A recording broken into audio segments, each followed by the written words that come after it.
जय Jagannath welcome to Sukant education आपण माने समस्त को मोर यूट्यूब चैनल स्वागत जनावि जो थी कि आपण मैंने पाती केवल एजुकेशनल वीडियो तेबे पूर्व वीडियो रे आम एक लंग क्वेश्चन डिस्कसन करते पत्रनंदक उपरे आज वीडियो आम कौन करवा ना आमर आउ एक आमर लंग क्वेश्चन डिस्कसन करवा तेबे लंग क्वेश्चन आप कौन देती जो परीक्षा क्वेश्चन आसो ओडिया साहित्य किपरि धस्ताधस्ती चलता ओडिया साहित्य किपरि धस्ताधस्ती चलता फतरानंदक भाषा तुम लेख जदि परीक्षा ये क्वेश्चन आसी ओडिया साहित्य धस्ताधस्ती किपरि चलता फतरानंदक भाषा तुम लेख तुम यार आंसर कौन थो चलतु आज वीडियो आम देखा ता पूर्व जो मैंने नुआ कर चैनल को विजिट करपर्यंत भी चैनल को सब्सक्राइब करना तेरे वीडियो को लाइक करने सहित चैनल को सब्सक्राइब करने को आपण मैंने भूलु ना कौन रही उत्तर ना फतरानंद ओडिया साहित्य को आसवा पूर्व ओडिया साहित्यर अवस्थाटा खूब कौन थी आमर शांत थिला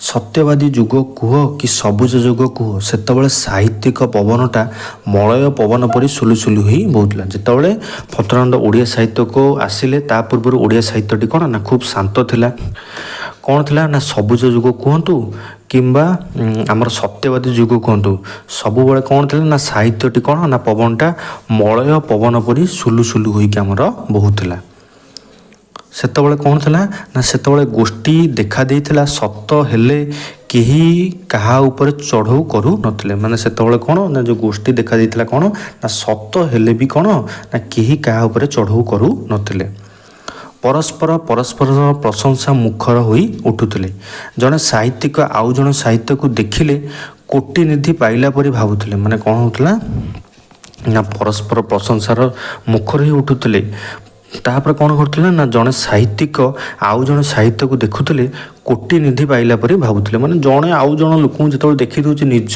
कैटेगोरी लोक सेतबे कौन ना बहुत खुशी होई जाउथिले फतरानंद जेतबे साहित्य भितर मुंड गुंजिले सेही समय पांडोरा बाक्सर ठिपी खोलीगला अबा सहदेव खट गोड़ू कलिजुग कौन कले ना मुकुलाई देले बा साहित्य मानक मध्य पूर्वपरी सहृदयता रहिला नहीं माने कौन जो फतरानंद प्रवेश कले से पूर्वर जमती साहित्यता भाव जो बहुत भल भावना थिला उभयक मध्य से सब रहिला नहीं बरम कौन होला ना क्या सीरी कहीं देखिपारे ना माने किए उपरकू उठू कहीं देखिपारे नहीं ओलटा गाड़ी दिया दे गोड़ टणा टणी लगिला जमी कंकड़ा आउ जन गोड़ टाणुची से टाइप कौन ना से माने फतरानंद जेपड़े पाद देले साहित्य क्षेत्र से कौन ना जड़े आउ जन गोड़ टाणला एवं समस्ते अन्य जन कौन ना गाड़ी देले साहित्य माने वृद्ध और तरुण गोष्ठी में भाग भाग होगले माने साहित्य माने से कौन गले ना समस्त निज निजर कैटेगोरी हिसाब से कौन गले ना पार्ट पार्ट होगले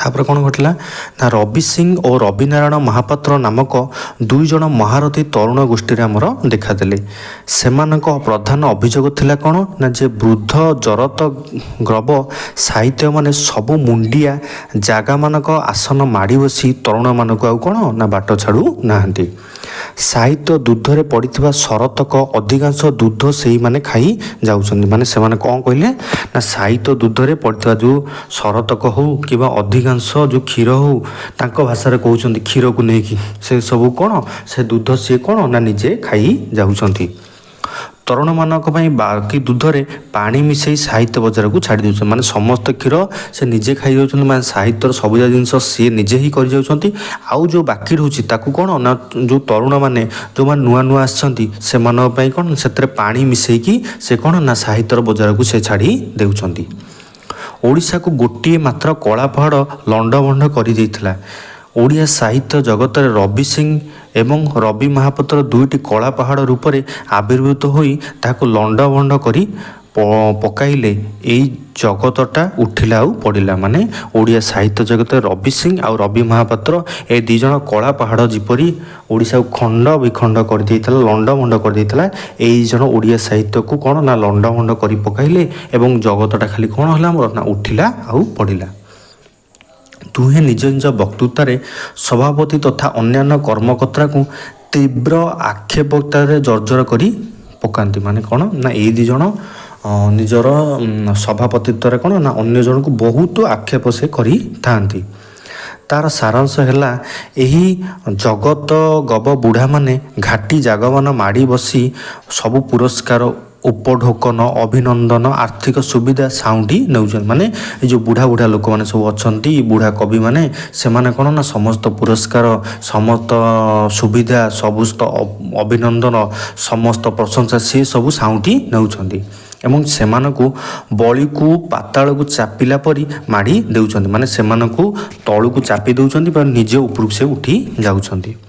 ଏ ବୁଢ଼ା ଲତାଗୁଡ଼ିକୁ ଜୋର ଜବରଦସ୍ତି ସେଠାରୁ ହଟାଇ ନଦେଲେ ତରୁଣମାନଙ୍କ ଭାଗ୍ୟ ଫିଟିବ ନାହିଁ। ଯେପର୍ଯ୍ୟନ୍ତ ଆମେ ଏ ବୁଢ଼ା କବିମାନଙ୍କୁ ଆମେ ବାହାର ନ କରୁଛେ ସେ ପର୍ଯ୍ୟନ୍ତ ଆମର କ'ଣ ନା ଆମର ଭାଗ୍ୟ ଫିଟିବ ନାହିଁ, କିମ୍ବା ଆମେ ଯେଉଁମାନେ ନୂଆ ନୂଆ ଆସୁଛନ୍ତି ସେମାନଙ୍କର କ'ଣ ନା ଭାଗ୍ୟ କୌଣସି ପ୍ରକାର ଆଗକୁ ବଢ଼ିପାରିବ ନାହିଁ। ସଭାରେ ଯୋଗ ଦେଇଥିବା ଅଧିକାଂଶ ତରୁଣ ସେମାନଙ୍କୁ ନୀରବ ଓ ବେଳେବେଳେ ସରବ ସମର୍ଥନ ମଧ୍ୟ ଜଣାଇଥାନ୍ତି। କର୍ମକର୍ତ୍ତା ଓ ସଭାପତି ପ୍ରଭୃତି ବୟସ୍କମାନେ ମଧ୍ୟ ବାଧ୍ୟ ହୋଇ ଏଗୁଡ଼ିକୁ ମଧ୍ୟ ସେମାନେ କ'ଣ ନା ହଜମ ମଧ୍ୟ କରିଥାନ୍ତି। ମାନେ ସେଥିରେ ଯେଉଁ କର୍ମକର୍ତ୍ତା ଅଛନ୍ତି, ସଭାପତି ଅଛନ୍ତି, ତାଙ୍କର ଏଇ ଯେଉଁ ଟାଇପ୍ର କଥାକୁ ସେ କ'ଣ ନା ସମସ୍ତେ ମଧ୍ୟ ବାଧ୍ୟ ହୋଇଥାନ୍ତି କ'ଣ ନା ହଜମ କରିବା ପାଇଁ। ସେମାନେ ବରଂ ମନରେ ଭାବୁଥାନ୍ତି କ'ଣ ନା ଏ ଟୋକା ଟୋକାଳିଆଙ୍କୁ ସାଙ୍ଗରେ ବାଦ ବିବାଦ କରିବା ଉଚିତ ନୁହେଁ। ମାନେ ସେମାନେ ମନେ ମନେ ମଧ୍ୟ କ'ଣ ଭାବୁଥାନ୍ତି, ଏ ଯେଉଁ ଟୋକା ଟୋକାଳିଆ ସବୁ ଆସନ୍ତି ତାଙ୍କ ସହିତ ମଧ୍ୟ କ'ଣ ନା ଲାଗିବା ଆମର କୌଣସି ପତ୍ରରେ କ'ଣ ନା ଠିକ୍ ନୁହେଁ। କର୍ମକର୍ତ୍ତା ମଧ୍ୟରୁ କେହି ହୃଦୟରେ ଜଳ ଓ ସାହସ ସଞ୍ଚାର କରି ସେମାନଙ୍କୁ ମୁକାବିଲା କରିଥାନ୍ତି। ତେବେ ସେମାନଙ୍କ ଅତି ଉଗ୍ର ଭାଷା ସାଙ୍ଗକୁ ହାତାହାତି ମଧ୍ୟ ସେମାନେ ଆରମ୍ଭ କରିଥାନ୍ତି। ମାନେ ସେମାନଙ୍କ ପାଟିର ଭାଷା ସେମାନେ ରଖନ୍ତି ନାହିଁ ଏବଂ ହାତାହାତି ମଧ୍ୟ ସେମାନେ ମଧ୍ୟ କ'ଣ କରନ୍ତି ନା ଆରମ୍ଭ କରନ୍ତି। ଥରେ ଟାଉନ୍ ହଲ୍ରେ ଜଣେ ତୁଙ୍ଗ ସାହିତ୍ୟଙ୍କ ଉପରେ ଏସିଡ୍ ବଲ୍ଟିଏ ମଧ୍ୟ ସିଏ ପକାଇଥିଲେ। ସେ ଜୀବନ ବିକଳରେ ପାଖରେ ଥିବା ପୋଖରୀକୁ କ'ଣ ନା ଡେଇଁ ପଡ଼ିଥିଲେ। କ୍ରମାଗତ ଭାବରେ ଏହିସବୁ ଭାବରେ ବିଶୃଙ୍ଖଳା ଦେଖାଦେବାରୁ ସଭାକୁ ଆସିବା ଲାଗି କେହି ବନ୍ଦ ମଧ୍ୟ କରିଦେଲେ। ମାନେ ଏଇଭଳି ଟାଇପ୍ର ଯେଉଁ ଘଟଣା ଘଟିଲା, ଏସିଡ୍ ପକା ଘଟଣା ପରେ କ'ଣ ହେଲା, ଯେତେବେଳେ ସେ ପୋଖରୀକୁ ଡେଇଁ ପଡ଼ିଥିଲେ, ଏଇଭଳି ଘଟଣା ପରେ ମାନେ କ'ଣ ନା ସଭାକୁ ଆସିବା ପାଇଁ ମଧ୍ୟ କ'ଣ ନା କେହି ମଧ୍ୟ କ'ଣ ନା ବନ୍ଦ କରି ଦେଇଥିଲେ। ସଭା ଭାଙ୍ଗିଯିବା ପରେ ମଧ୍ୟ ବେଳେବେଳେ ବାହାରେ ସେମାନଙ୍କ ଉପରେ ମଧ୍ୟ କ'ଣ ନା ଗାଳି ବର୍ଷଣ ମଧ୍ୟ କରାଯାଉଥିଲା। ଥରେ କ'ଣ ହେଲା ନା ରାମଚନ୍ଦ୍ର ଭବନରେ ଉତ୍କଳ ସାହିତ୍ୟ ସମାଜର ନୂତନ ସମ୍ବିଧାନଟିକୁ ନିଆଁରେ କ'ଣ ନା ପୋଡ଼ି ଦେଇଥିଲେ। ଏଥିରେ ତୀବ୍ର ପ୍ରତିକ୍ରିୟା ଦେଖାଯାଇଥିଲା ମଧ୍ୟ କେହି କିଛି କହିବାକୁ ସାହସ କରିନଥିଲେ। ମାନେ ଥରେ କ'ଣ କଲେ ସେମାନେ ନା ରାମଚନ୍ଦ୍ର ଭବନରେ ଉତ୍କଳ ସାହିତ୍ୟର ସମାଜର ଯେଉଁ ନୂତନ ସମ୍ବିଧାନଟିକୁ ସେ ନିଆଁ ଲଗି ପୋଡ଼ି ଦେଇଥିଲେ। ଏହାର ତୀବ୍ର ପ୍ରତିକ୍ରିୟା ଦେଖାଯାଇଥିଲା, କିନ୍ତୁ କେହି ଡରରେ କିଛି କହିବାକୁ କ'ଣ ନା ସାହସ କରିପାରି ନଥିଲେ।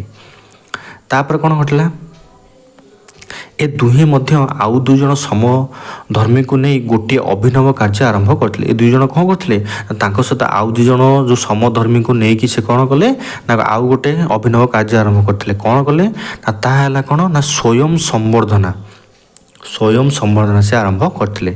ରବି ସିଂ, ରବି ମହାପାତ୍ର, ମୁରାରୀ ଜାନା ଏବଂ ନଗେନ ବେଉରିଆ ଏଇ ଚାରିଜଣ ସ୍ୱୟଂ ସମ୍ବର୍ଦ୍ଧନାକୁ ଆରମ୍ଭ କରିଥିଲେ। ମାନେ ଏ ଦୁଇ ଜଣ ତ ଷ୍ଟାର୍ଟିଂ କରିଥିଲେ, ତାଙ୍କ ସହିତ ଏଇ ଜଣ ମିଶିକି କ'ଣ କଲେ ଆମର ନା ସ୍ୱୟଂ ସମ୍ବର୍ଦ୍ଧନା ଆରମ୍ଭ କରିଥିଲେ।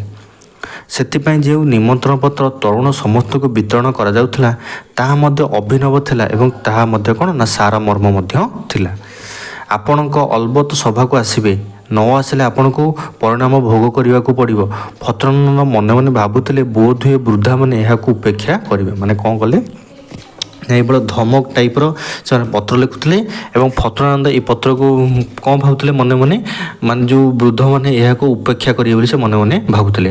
ମାତ୍ର ସେ ସଭାସ୍ଥଳରେ ଯାଇ ଦେଖିଲେ କେତେଜଣଙ୍କୁ ଛାଡ଼ି ବୃଦ୍ଧ ତରୁଣ ନିର୍ବିଶେଷରେ ବହୁ ଶ୍ରୋତା ସଭାକୁ ଯାଇଛନ୍ତି ଏବଂ ବହୁ ମହାନ୍ତି ବୋଧହୁଏ ସଭାପତି ହୋଇଗଲେ। ମାନେ ସେ ଦେଖିଲେ କ'ଣ ସଭାସ୍ଥଳକୁ ଜାଗିଲେ ଏବଂ ନିର୍ବିଶେଷରେ ବହୁ ଶ୍ରୋତା କ'ଣ ନା ସଭାକୁ ଯାଇଛନ୍ତି ଏବଂ ମଧୁ ମହାନ୍ତି ବୋଧହୁଏ ସଭାପତି ସେତେବେଳେ ହୋଇଗଲେ। ସେ ଉପରୋକ୍ତ ଚାରିଜଣଙ୍କ ପାଇଁ ବରା ପକୁଡ଼ିର ଗୋଟିଏ ପୁଟୁଳା ମଧ୍ୟ କ'ଣ କରିଥିଲେ ନା ନେଇକି ଯାଇଥିଲେ। ବରା ଆଉ ପକୁଡ଼ିର ପୁଟୁଳାକୁ ସେ କ'ଣ ନା ନେଇକି ଯାଇଥିଲେ। ସଭାସ୍ଥଳରେ ଏଇ ଚାରିଜଣଙ୍କୁ ସେ ନିଜ ହାତରେ ଖୁଆଇ ଦେଲେ ଏବଂ ବହୁ ଉତ୍ସାହ ବାଣୀ ସହ ସେମାନଙ୍କୁ କ'ଣ କରିଥିଲେ ଆମର ନା ବଧାଇ ଦେଇଥିଲେ। ତାପରେ କ'ଣ ଘଟିଲା ନା ତରୁଣମାନେ ମଧ୍ୟ ତାଙ୍କୁ ଖୁବ୍ ଉପରକୁ ଟେକି ନେଇଥିଲେ। ମାନେ କ'ଣ ନା ଏହା ଦେଖି ସେ କ'ଣ ନା ତାଙ୍କ ଯେଉଁ ତରୁଣମାନେ କ'ଣ କଲେ ନା ତାଙ୍କୁ ଉପରକୁ ମଧ୍ୟ ଖୁବ୍ ଟେକି ଧରିଥିଲେ। ଫତୁରାନନ୍ଦଙ୍କ ଘରୁ 4ଟି ଘାସର ମାଳା ତିଆରି କରି ସାଙ୍ଗମାନଙ୍କ ନେଇ ସଭାସ୍ଥଳକୁ ଯାଇଥିଲେ ଏବଂ ସେମାନଙ୍କୁ ମଧ୍ୟ କ'ଣ ନା ସମ୍ବୋଧନ କରି କହିଥିଲେ କ'ଣ ନା ତୁମ୍ଭମାନଙ୍କ ଭିତରେ ବହୁମୁଖୀ ପ୍ରତିଭା ଅଛି। ମାନେ କ'ଣ ନା ଆମର 4ଟି ସେ କ'ଣ କଲେ ନା ଘାସର ମାଳା ନେଇକି ଯାଇଥିଲେ ଏବଂ ସେ କ'ଣ ନା ଯାଇକି ସେଠିକୁ ସମ୍ବୋଧନ କରି କ'ଣ କହିଥିଲେ ନା ତୁମ୍ଭମାନଙ୍କ ଭିତରେ କ'ଣ ଅଛି ନା ବହୁତ ବହୁମୁଖୀ ପ୍ରତିଭା ଅଛି, କିନ୍ତୁ ଗୋଟିଏ ଜିନିଷର ଅଭାବ ପରିଲକ୍ଷିତ ହେଉଛି କ'ଣ ନା ତେଣୁ ତୁମ୍ଭମାନଙ୍କ ଗଳାରେ ମୁଁ ଏହି ମାଳା ପିନ୍ଧାଉଛି। ମାନେ କ'ଣ ନା ଗୋଟିଏ ଅଭାବ ପରିଲକ୍ଷିତ ହେଉଛି କ'ଣ ନା ତୁମ ମଧ୍ୟରେ ବହୁତ ପ୍ରତିଭା ଅଛି, କିନ୍ତୁ ଗୋଟିଏ ଜିନିଷର ଅଭାବ ହୋଇଛି କ'ଣ ନା ତୁମ୍ଭମାନଙ୍କ ଗଳାରେ କ'ଣ ହୋଇଛି ନା ମୁଁ ଏହି ମାଳାଟି ପିନ୍ଧାଉଛି। କେଉଁଠି ନା ଘାସର ମାଳାଟି ପିନ୍ଧାଉଛି। ଏହା ହେଉଛି ଦୁବ ଘାସର ମାଳା, ଏକ ନମ୍ରତାର ପ୍ରତୀକ। ଏହି ମାଳା ତୁମ୍ଭମାନଙ୍କୁ ସେହି ନମ୍ରତା କ'ଣ ହେବ ନା ଯୋଗାଇ ଦେବ। ତାପରେ କ'ଣ ଘଟିଲା ନା ସଭାଟି ଖୁବ୍ ସଫଳ ହୋଇଥିଲା ଏବଂ ପରେ ବାହାରେ ସେମାନଙ୍କୁ ପରୋକ୍ଷରେ କେତେଜଣ ନିନ୍ଦା ମଧ୍ୟ କରିଥିଲେ। ମାନେ ସମସ୍ତେ କ'ଣ ସବୁ ଜିନିଷ ଭଲ କହନ୍ତି କି, ସେଇଭଳି କ'ଣ ନା ସଭାଟି ଖୁବ୍ ମାନେ ସକ୍ସେସଫୁଲ୍ ହେଇଥିଲା ଏବଂ ପରେ କ'ଣ ହେଲା ନା ଏ ପରୋକ୍ଷରେ ଏହାକୁ କ'ଣ ନା କେତେଜଣ ନିନ୍ଦା ମଧ୍ୟ କରିଥିଲେ। ତାପରେ କ'ଣ ଘଟିଲା ନା ସେମାନେ କିନ୍ତୁ ଏଥିପ୍ରତି କ'ଣ ନା କୌଣସି ଭୂକ୍ଷେପ କରିନଥିଲେ। କବି ରବି ସିଂ ଥିଲେ ଛନ୍ଦବଦ୍ଧ ଏବଂ ବାମପନ୍ଥୀ କବିତାର ଏକ ଏକନିଷ୍ଠ ସେ କ'ଣ ଥିଲେ ନା ଆମର ପୂଜାରୀ ଥିଲେ। ଗବ ଗବ ହୋଇ ଫୁଟୁଥିବା ତାଙ୍କର ଚକମକ କଥା ବହୁ ପାଠକଙ୍କୁ କ'ଣ କରିଥିଲା ନା ଅଭିଭୂତ କରିଥିଲେ। ମାନେ ବହୁତ ମାନେ ଆନନ୍ଦିତ କରିଥିଲା ପାଠକମାନଙ୍କୁ ଆଉ, ମାନେ ସେମାନେ ଛାଡ଼ିକି ଗଲେନି ଆଉ, ତାଙ୍କ ସେସବୁ କଥାକୁ ଶୁଣିଲେ ଆଉ। ସେଥିଲାଗି କ'ଣ ହେଲା ନା ଫତୁରାନନ୍ଦ ତାଙ୍କୁ ବ୍ଲାଷ୍ଟ ଫର୍ନେସ୍ କବି ବୋଲି କହିଥିଲେ। ମାନେ ସେଥିଲାଗି କ'ଣ ନା ଫତୁରାନନ୍ଦ ତାକୁ କ'ଣ କହିଲେ ନା ବ୍ଲାଷ୍ଟ ଫର୍ନେସ୍ କବି ବୋଲି କହିଥିଲେ। ଦୁଇ କବିଙ୍କର କାର୍ଯ୍ୟକଳାପରୁ ସେ ବହୁତ ଖୋରାକ ପାଇଥିଲେ। ମାନେ ଏଇ ଦୁଇ କବିଙ୍କର ଯେଉଁ କାର୍ଯ୍ୟକଳାପ ହେଲା ସେଥିରୁ ସେ କ'ଣ ହେଲେ ନା ବହୁତ ଖୋରାକ ପାଇଥିଲେ, ମାନେ ବହୁତ ଉପାୟ ସେ ପାଇଥିଲେ। ତାପରେ କ'ଣ ଘଟିଲା ନା ଫତୁରାନନ୍ଦ ପରିଶେଷରେ ଓଡ଼ିଶାରେ ଦିଆଯାଉଥିବା ସର୍ବଶ୍ରେଷ୍ଠ ପୁରସ୍କାର ବିଷୟରେ ଘଟିଯାଇଥିବା ଗୋଟିଏ ଧସ୍ତାଧସ୍ତି ବିଷୟରେ ଦ୍ୱିପଦ କହିଛନ୍ତି। ମାନେ ଫତୁରାନନ୍ଦ ଶେଷରେ କ'ଣ କଲେ ନା ଓଡ଼ିଶାରେ ଯେଉଁ ଦିଆଯାଉଥିବା ସର୍ବଶ୍ରେଷ୍ଠ ପୁରସ୍କାର ହୋଇଛି ତାର ଯେଉଁ ଧସ୍ତାଧସ୍ତି ବିଷୟରେ ସେ କ'ଣ କଲେ ନା ଦ୍ୱିପଦ କହିଲେ। କ'ଣ କହିଲେ ନା ସେହି ବର୍ଷ ଶିକ୍ଷା ବିଭାଗରେ ଥିବା ଜଣେ ଉଚ୍ଚ କର୍ମଚାରୀ ସେ ବର୍ଷ ସାରଳା ଆୱାର୍ଡ଼ ପାଉଥିବା ବଡ଼ ଆଶାୟୀ ଥିଲା। ଦିନେ ସାରଳା ଆୱାର୍ଡ଼ରେ ଜଣେ କର୍ମକର୍ତ୍ତାଙ୍କ ପାଖକୁ ଫୋନ୍ ଆସିଲା, ଆଜ୍ଞା ଆପଣଙ୍କୁ ଆମେ ସଂସ୍କୃତ ବିଶ୍ୱବିଦ୍ୟାଳୟରେ ଉଚ୍ଚତମ କର୍ମକର୍ତ୍ତା କରିଦେବା ଲାଗି ସ୍ଥିର କରି ଦେଇଛୁ। ସାଙ୍ଗେ ସାଙ୍ଗେ ଫୋନ୍ରେ ଉତ୍ତର କଲା, ଆଜ୍ଞା ମୁଁ ସେଥିପାଇଁ ଜମା ଆଗ୍ରହୀ ନୁହେଁ। ମୋର ଏ ପରିଣତ ବୟସରେ ମୁଁ କୌଣସି ଉଚ୍ଚ ପଦରେ ରହିବାକୁ ଇଚ୍ଛା କରୁନାହିଁ। ମାନେ ତାଙ୍କୁ ସେ କହିଲେ ଏବଂ ସେ ସାଙ୍ଗେ ସାଙ୍ଗେ କ'ଣ କହିଲେ ନା ମୋର ଏଇ ଯେଉଁ ବୟସରେ ମୁଁ କ'ଣ ନା କୌଣସି ଉଚ୍ଚ ପଦରେ ରହିବାକୁ ଇଚ୍ଛା କରୁନାହିଁ। ମୋର ଶେଷ ସମୟ ତକ ମୁଁ ସାହିତ୍ୟ ସେବାରେ ଲଗାଇବା ବୋଲି ମୁଁ କ'ଣ ନା ସ୍ଥିର କରିଛି। ତାପରେ ଫୋନ୍ ଆସିଲା, ଆପଣ ପୁଅ ଜଣେ ଇଂରେଜୀ ଅଧ୍ୟାପକ ନା, ଆଉ ସେ ବାହାରେ କୌଣସି କଲେଜରେ ରହିଛନ୍ତି ନା? ଫୋନ୍ ଗଲା, ଆଜ୍ଞା ମୁଁ କ'ଣ ନା ଆଜ୍ଞା ହଁ। ପୁଣି ଫୋନ୍ ଆସିଲା, ମୁଁ ନିକଟରେ ତାଙ୍କୁ ରେଭେନ୍ସାକୁ ନେଇ ଆସିବି। ମାନେ କ'ଣ ଏଇଭଳି ଟାଇପ୍ର ସେ କହିଲେ ଏବଂ ସାଡ଼ୁ କ'ଣ ଉତ୍ତର ଆସିଲା ନା ଆପଣଙ୍କ ପୁଅ ଜଣେ ଇଂରେଜୀ ଅଧ୍ୟାପକ ନା, ଆଉ ସେ ବାହାରେ କୌଣସି କଲେଜରେ ରହିଛନ୍ତି ନା? ତାପରେ ଫୋନ୍ କଲା କ'ଣ ନା ଫୋନ୍ ସେ କଲେ କ'ଣ ଜଣାଇଲେ, ଆଜ୍ଞା ହଁ ମୁଁ ଫୋନ୍ ଆସିଲା, ମୁଁ ନିକଟରେ ତାଙ୍କୁ ରେଭେନ୍ସା ନେଇ ଆସିବି। ତାପରେ ଫୋନ୍ ଗଲା କ'ଣ ନା ସେ ପିଲାଟି କେଉଁଠି ଅଛି ଏବଂ କେଉଁଠିକୁ ଯିବ ସେ ବିଷୟରେ ମୁଁ ମୁଣ୍ଡ ଖେଳାଉ ନାହିଁ। ଆଉ 2-4 ପଦ କଥା ପରେ ଫୋନ୍ରେ ଯିବା ଆସିବା ବନ୍ଦ ହୋଇଗଲା ଏବଂ ସେଇଥର ହିଁ ଜଣେ ପ୍ରଖ୍ୟାତ ସାହିତ୍ୟିକ ବିଚାରକ ମଣ୍ଡଳୀଙ୍କ ସୁପାରିଶ କ୍ରମେ ଆୱାର୍ଡ଼ ଦିଆଗଲା। ମାନେ କ'ଣ ହେଲା ନା ଏଇଭଳି ଟାଇପ୍ର ବାର୍ତ୍ତାଳାପ ପରେ କ'ଣ ହେଲା ନା ଫୋନ୍ଟି ଯିବା ଆସିବା ବନ୍ଦ ହୋଇଗଲା। ତାପରେ କ'ଣ ଘଟିଲା ନା ଜଣେ ପ୍ରଖ୍ୟାତ ସାହିତ୍ୟିକଙ୍କର ବିଚାର ମଣ୍ଡଳୀ ପରେ ତାଙ୍କୁ କ'ଣ ନା ସୁପାରିଶ କ୍ରମେ କ'ଣ ନା ଆୱାର୍ଡ଼ ଦିଆଗଲା। ତାପରେ କ'ଣ ହେଲା ନିକଟରେ ଜଣେ ଓଡ଼ିଆଙ୍କୁ ସର୍ବଭାରତୀୟ ସ୍ତରର ଜ୍ଞାନପୀଠର ଆୱାର୍ଡ଼ ମିଳିଲା। ଏହି ଆୱାର୍ଡ଼ଟି ଅତି ଗୌରବ ଭୟ। ମାନେ ନିକଟରେ ଜଣେ ଓଡ଼ିଆଙ୍କୁ ସର୍ବଭାରତୀୟ ସ୍ତରର ଜ୍ଞାନପୀଠ ଆୱାର୍ଡ଼ ମିଳିଲା, କେତେ ବଡ଼ କଥା। ଏହି ଆୱାର୍ଡ଼ଟି ଅତି ଗୌରବମୟ ଥିଲା। ସେ ଯେତେବେଳେ ଏହି ଆୱାର୍ଡ଼ ପାଇଲେ ସାଙ୍ଗେ ସାଙ୍ଗେ ଖବରକାଗଜରେ ଲେଖିଦେଲେ ଯେ ଆୱାର୍ଡ଼ ତାଙ୍କୁ ବହୁ ଆଗରୁ ମିଳିବାର ଥିଲା। ସାଙ୍ଗେ ସାଙ୍ଗେ କ'ଣ ଲେଖିଦେଲେ ପେପରରେ ନା ଏଇ ଆୱାର୍ଡ଼ଟି ତାଙ୍କୁ କ'ଣ ନା ବହୁତ ଆଗରୁ ମିଳିବାର ଥିଲା।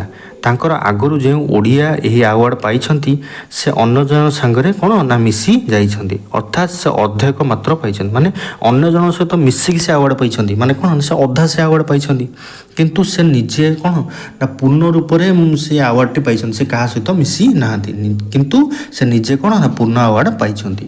ଏହାଦ୍ୱାରା ସେ ପୂର୍ବୋକ୍ତ ଆୱାର୍ଡ଼ ବିଜେତାଙ୍କୁ ପ୍ରକାରରେ ନ୍ୟୁନ ବୋଲି କହିଛନ୍ତି, ମାନେ କ'ଣ ପୂର୍ବରୁ ଏ ଆୱାର୍ଡ଼ଟି ଯିଏ ପାଇଛନ୍ତି ତାଙ୍କୁ ସେ ତାଙ୍କଠାରୁ ନିମ୍ନ ବୋଲି ସେ କ'ଣ ନା ବୋଲି କହିଛନ୍ତି। ଏହିପରି ଭାବରେ ଓଡ଼ିଆ ସାହିତ୍ୟରେ ଚାଲିଥିବା ଧସ୍ତାଧତି ସମ୍ପର୍କରେ ଫକୀରନନ୍ଦ ଉଲ୍ଲେଖ କରିଛନ୍ତି। ଓଡ଼ିଆ ସାହିତ୍ୟରେ ଯେଉଁ ଧସ୍ତାଧତି ଚାଲିଛି ତା ବିଷୟରେ ଆଜିର ଯେଉଁ ଲଙ୍ଗ କୋଶ୍ଚିନ୍ ବିଷୟରେ ଫକୀରନନ୍ଦ ଏଭଳି ଭାବରେ ନିଜର ମତ ପ୍ରକାଶ କରିଛନ୍ତି। ଏବଂ ମୁଁ ଆଶା କରୁଛି ଆପଣମାନଙ୍କୁ ଆଜିର ଏହି ଲଙ୍ଗ କୋଶ୍ଚିନ୍ଟି ମଧ୍ୟ ନିଶ୍ଚୟ ଭଲ ଲାଗିଥିବ। ଯଦି ଭିଡ଼ିଓଟି ଭଲ ଲାଗିଛି ତ ଭିଡ଼ିଓକୁ ନିଶ୍ଚୟ ଲାଇକ୍ କରନ୍ତୁ, ନିଜର ସାଙ୍ଗମାନଙ୍କ ସହିତ ସେୟାର କରିବା ସହିତ ଯଦି ନୂଆ କରି ଚ୍ୟାନେଲକୁ ଭିଜିଟ୍ କରୁଛନ୍ତି ତେବେ ଚ୍ୟାନେଲକୁ ସବସ୍କ୍ରାଇବ୍ କରିବାକୁ ଆପଣମାନେ ଭୁଲନ୍ତୁ ନାହିଁ ଏବଂ ପାଖରେ ଥିବା ବେଲ୍ ଆଇକନ୍କୁ ପ୍ରେସ୍ କରି ସେଥିରେ ଅଲ୍ ନୋଟିଫିକେସନ୍ ଅନ୍ କରନ୍ତୁ, ଯାହାଫଳରେ ମୁଁ ଯେଉଁ ନୂଆ ନୂଆ ଭିଡ଼ିଓ ଅପଲୋଡ଼ କରିବି ତାର ନୋଟିଫିକେସନ୍ ସର୍ବପ୍ରଥମେ ଆପଣମାନେ ପାଇଯିବେ। ତେବେ ମୁଁ ରହୁଛି, ଆପଣମାନଙ୍କ ସହିତ ପୁଣି ଦେଖା ହେବ ନେକ୍ସଟ ଭିଡ଼ିଓରେ। ସେ ପର୍ଯ୍ୟନ୍ତ ମୋତେ ବିଦାୟ ଦିଅନ୍ତୁ। ଧନ୍ୟବାଦ।